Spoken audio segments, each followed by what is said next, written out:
Okay, for the first part of our first lecture, we're going to start exploring the element carbon. As you probably already know, organic chemistry is the study of compounds that contain carbon.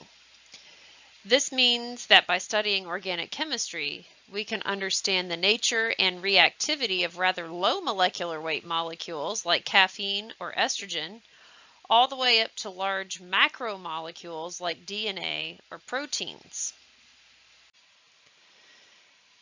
So what I would like for you to do is to pause the video for a few minutes and think about the question, what do I know about carbon?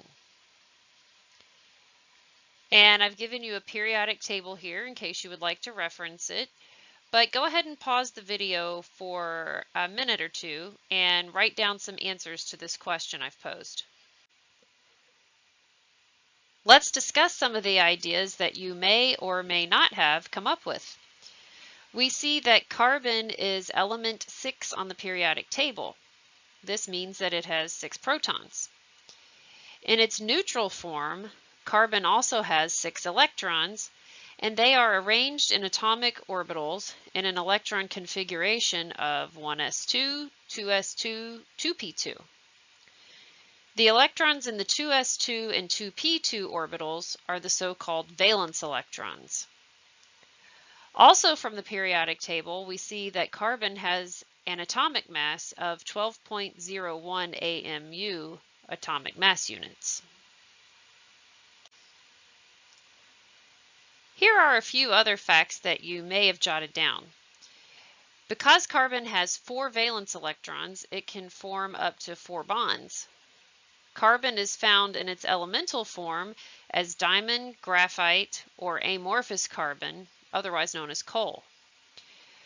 Carbon can form long chains, rings, and intricate three-dimensional networks. The most abundant isotopes of carbon are C12, C13, and C14. C12 is found in the highest abundance, accounting for approximately 99% of all carbon atoms, while C13 accounts for less than 1%, and C14 only a trace of all carbon atoms. Recall that the difference between these 3 isotopes is in the number of neutrons. All 3 isotopes have 6 protons, but either 6, 7, or 8 neutrons. The number at the top of the elemental symbol is called the mass number. That's what I'm going to circle here. The mass number is the sum of the number of protons plus the number of neutrons. So mass number equals number protons plus number neutrons